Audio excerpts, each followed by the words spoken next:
अस्सलाम वालेकुम, कैसे हैं आप सब। ईद स्पेशल रेसिपी में आज मैं आपके लिए लेकर आई हूँ बहुत ही मज़ेदार सी डेजर्ट रेसिपी, जिसे आप ईद पर बनाकर रखिए, मेहमानों को सर्व कीजिए। गर्मी का मौसम है, ठंडी ठंडी सी मैं आज आपके लिए रेसिपी लेकर आई हूँ। आज हम बनाने जा रहे हैं घर पर सिर्फ 3 इंग्रेडिएंट्स को यूज़ करते हुए मैंगो आइसक्रीम। आइसक्रीम तो बच्चों को और बड़ों सबको बहुत ही पसंद है, तो इस ईद पे डेजर्ट के तौर पर आप ये आइसक्रीम सर्व कीजिए मेहमानों को और खुद भी खाइए, तो आपको बहुत मज़ा आएगा। और इस आइसक्रीम को सिर्फ मैं 3 इंग्रेडिएंट से बनाऊंगी और आज मैं इसमें क्रीम का यूज़ नहीं करूंगी, तो फिर भी ये देखिए बहुत ही क्रीमी और बहुत ही यमी सी ये बनकर तैयार होगी। तो इसके इंग्रेडिएंट्स मैं आपको सबसे पहले बताती चलूँ। यहाँ पर मैंने क्रीम नहीं ली, बल्कि यहाँ पर मैंने दही ली है। यहाँ पर मैंने 1.5 कप दही ली है, जिसको मैंने 2 घंटे के लिए फ्रीज़र में रखा था। इसको आपने दही लेनी है और उसको फ्रीज़र में स्टोर कर लेना है। 2 घंटे बाद आपने इसे निकालना है और फिर आपने इसकी बनानी है मज़ेदार सी मैंगो आइसक्रीम। मैंगो आइसक्रीम है तो यहाँ पर मैंने लिए हैं 2 मीडियम साइज के मैंगोज लिए थे, जिनको मैंने इस तरह से रफली कट कर लिया है। इसको भी मैंने फ्रीज़र में रख दिया था। ठीक है, 2 घंटे के लिए इसको और दही को आपने फ्रीज़र में रखकर यूज़ करना है। ये मैंने लिया है कंडेंस्ड मिल्क, 1 कप यहाँ पे कंडेंस्ड मिल्क जाएगा। इस कंडेंस्ड मिल्क से आपकी आइसक्रीम बहुत ही मज़ेदार बनेगी।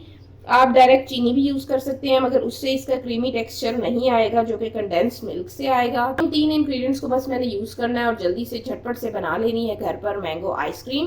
तो चलें बनाना स्टार्ट करते हैं।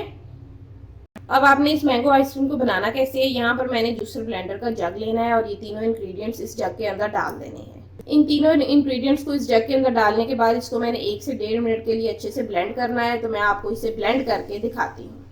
अगर अभी तक आपने मेरे चैनल रेसिपीज बाय रवीना को सब्सक्राइब नहीं किया तो इसे जल्दी से सब्सक्राइब कर लें और बेल के आइकन पर भी लाजमी क्लिक कीजिएगा।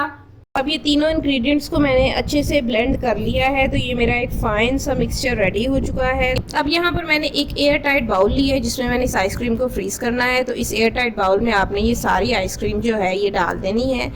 यहाँ पर कुछ मैंने मैंगो चंक्स लिए हैं, ये भी मैं इसके ऊपर लगाऊंगी ताकि और भी ये ब्यूटीफुल नज़र आए और खाने में भी ये क्रंची और मज़ेदार सी लगे। तो ये मैंगो चंक्स इसके ऊपर डाल देने हैं। स्लिंग रैप शीट ली है, इससे मैंने इसको कवर कर लेना है। आपने इसको अच्छे से कवर करना है, कोई भी बर्फ़ वगैरह इस पर ना जमे, बल्कि ये पूरी 100% हमारी आइसक्रीम ही बनकर तैयार हो। ऊपर मैंने इसका कैप दे देना है, लिड दे देनी है। इस मज़ेदार सी मैंगो आइसक्रीम को आपने ओवरनाइट फ्रीज़ करना है, और अगर ओवरनाइट फ्रीज़ नहीं करना तो फिर आपने इसको 8 घंटे कम से कम लाजमी फ्रीज़र में रखना है, ताकि ये अच्छे से जम जाए और मज़ेदार सी ये बनकर रेडी हो जाए। तो अब मैं आपसे मिलती हूँ 8 घंटे के बाद। जी, तो 8 घंटे यहाँ पर हो चुके हैं। तो मैंने इसे फ्रीज़र में रखा था अपनी आइसक्रीम को 100% रेडी होने के लिए। तो अब मैं आपको दिखाती हूँ कि ये कैसी बनी है। ये देखिए, ये जो स्लिंग शीट मैंने इसके ऊपर दी थी, ये आपने इस तरह से रिमूव कर लेनी है। आसानी से ये रिमूव हो जाएगी। तो ये देखिए माशाल्लाह से मैंगो आइसक्रीम देखिए कितनी मज़ेदार बनकर तैयार हुई है।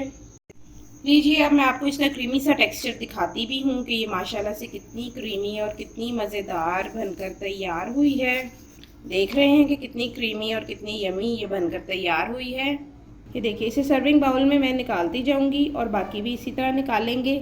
डिश आउट कर लिया है, बहुत ही मज़ेदार ये बनी है। आप गार्निशिंग के लिए कोई भी फ्लेवर, कोई भी चीज़ यूज़ कर सकते हैं। मैंने यहाँ पर बादाम लिए हैं, जिससे मैं इसे गार्निश कर रही हूँ। आप इसे इस ईद पर अपने मेहमानों को ज़रूर खिलाइएगा।